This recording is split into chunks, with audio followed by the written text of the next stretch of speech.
ပိတုနေနာခုံးတိုက်တတ်တဲ့လူနဲ့မင်းဘယ်တော့မှမပေါင်းနဲ့ခုံးတိုက်တတ်တဲ့လူနဲ့ပေါင်းရင်မင်းဘယ်တော့မှစီလုံးညီညွတ်တဲ့တမက်ကြီးရတာဆိုတာတွေ့မှာမဟုတ်ဘူးဒုက္ခရောက်နိုင်တယ်နောက်တစ်ခုကကောရဏီနာစအမျက်ဒေါသကြီးတဲ့လူနော်အညိုတီထားတတ်တဲ့လူဒေါသကြီးပြီးတော့အတေးမှတ်လုပ်တတ်တဲ့လူစိတ်တူတဲ့လူတွေအဲ့ဒီပုံကိုယ်တွေနဲ့လည်းမပေါင်းနဲ့ထိခနဲ့ရှိလို့ရှိရင်သူကဒေါသအလျောက်လူတယောက်ကလုပ်တတ်တယ်အဲ့ဒါကြောင့်မလို့ကိုဒေါသကိုမနိုင်နိုင်တဲ့ဒေါသကြီးတဲ့လူနဲ့လည်းမိတ်ဆွေမဖွဲ့နဲ့တဲ့တတိထားမပေါင်းနဲ့တဲ့နောက်တစ်ခုက misery နာစာ selfish ကိုယ်အရေးပဲကိုချီတယ်သူများကိုမချီတဲ့လူမျိုး misery ဆိုတာကိုကြည့်ပွားရင်ပြီးရောသူများနဲ့ပတ်သက်တာလို့ရှိရင်သူများရဲ့ကိုယ့်ရဲ့ချီးပွားတွတ်တဲ့မှုကိုဘယ်တော့မှမျှဝေမှာမဟုတ်ဘူးကိုယ့်ရဲ့အောင်မြင်မှုကိုလည်းဘယ်တော့မှမျှဝေမှာမဟုတ်အဲ့ဒီပုဂ္ဂိုလ်မျိုးနဲ့လည်းမပတ်သက်နဲ့နောက်တစ်ခုကဝိဘူဒနန္တိနာဝိဘူဒဆိုတာပျက်စီးဆုံးရှုံးခြင်းလူတယောက်ပျက်စီးသွားတာကိုကျင့်တတ်တဲ့စိတ်ဓာတ်ရှိတဲ့ပုဂ္ဂိုလ်နော်လူတယောက်ဆင်းရဲတာကိုကြိုက်တဲ့ပုဂ္ဂိုလ်မျိုးစီးပွားရေးဆိုးရုပ်တာတော့နော်လူတယောက်ဒုက္ခရောက်သွားရင်ကျင့်တတ်တာခုခေတ်ဒုက္ခရောက်ဘာလို့လဲလူတွေပြောကြငေဦးသီးထဲတာလားကျင်းထဲတာလားဘာထဲတာနော်အဲ့ဒါတွေလှုပ်တာတွေပေါ့အဲ့လိုဒုက္ခရောက်အောင်လှုပ်တတ်တဲ့လူတွေဝိဗုဒ္ဓနန္ဒီလို့ခေါ်တယ်အကောင်းမှတ်မနေနဲ့နော်ကျင်းထဲတာရှင်းတော့ကတော့ဒီစကားမပေါ်ခင်လေးကဘာလို့ဆိုချွန်နေမှတယ်ဆိုတဲ့စကားလေးပြောခဲ့ဒါတွေကဘန်းစကားတွေစလိုဂန်တွေဆိုတော့အခုပြောပြီးနောက်ကျရင်ပျောက်သွားပြန်ရောခေတ်မစားဘူးနော်ဟိုရင်တခါတော့သိသေးတယ်မို့လားလူတွေကစကားလာပြောလို့ရှိရင်အပလာပြောလို့ရှိရင်အာလူလာမပေးနဲ့ဆိုတာတစ်ခေတ်ပေါ်ခဲ့သေးတယ်အခုအာလူလည်းပျောက်သွားပြီနော်အာလူလာပေးအခုကျတော့ဘာဖြစ်လဲဂျင်းလာမထဲနဲ့စကားဆိုတာဒီလိုစလိုဂန်တွေဆိုတာပြောင်းလဲပျောက်တာပဲအမြဲတမ်းပဲသူကအတိစကားမဟုတ်ဘူးဒါတွေကနော်ခေတ်အလိုက်ပေါ်လာတဲ့စကားတွေပေါ့အဲ့တော့ဝိဗုဒ္ဓနန္ဒီဆိုတာလူတယောက်ဒုက္ခရောက်သွားတာကိုကြိုက်တယ်လူအဲ့ဒီလိုစိတ်ဓာတ်ရှိတဲ့ပုဂ္ဂိုလ်မျိုးတွေမပေါင်းနဲ့နောက်တစ်ခုကတော့ဝိဗုဒ္ဓဆိုတာ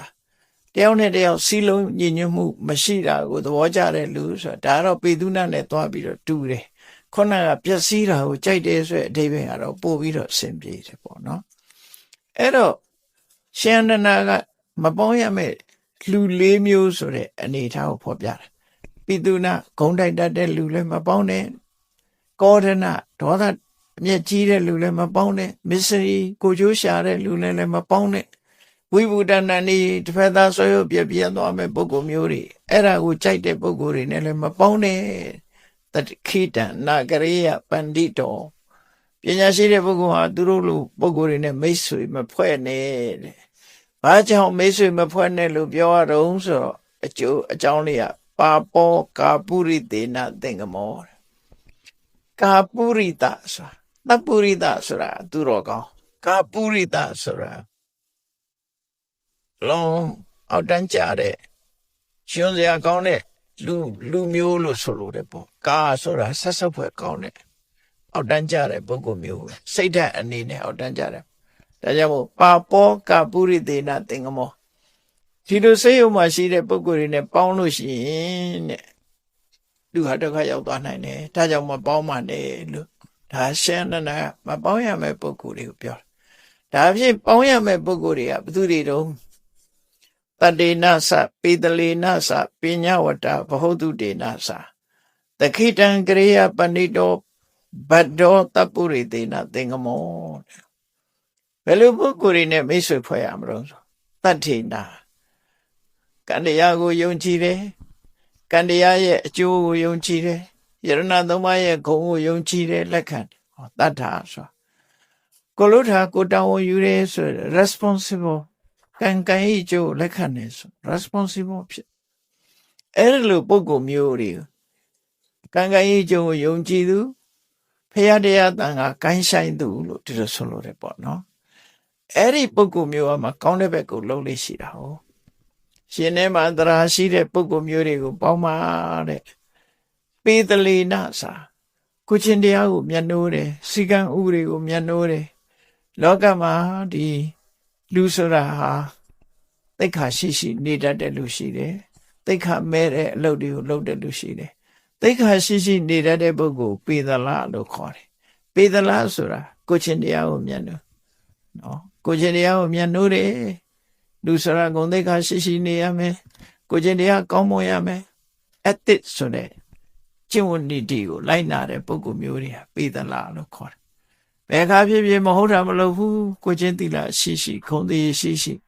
human dignity ဆိုလူရဲ့ဂုဏ်သိက္ခာကိုထိမ့်သိမ့်ပြီးနေတတ်တဲ့ပုဂ္ဂိုလ်တွေကပေဒလလို့လူတော်လူကောင်းလို့ပြောနော်အဲ့ဒီပုဂ္ဂိုလ်မျိုးတွေနဲ့တော့ပေါင်းပါရတယ်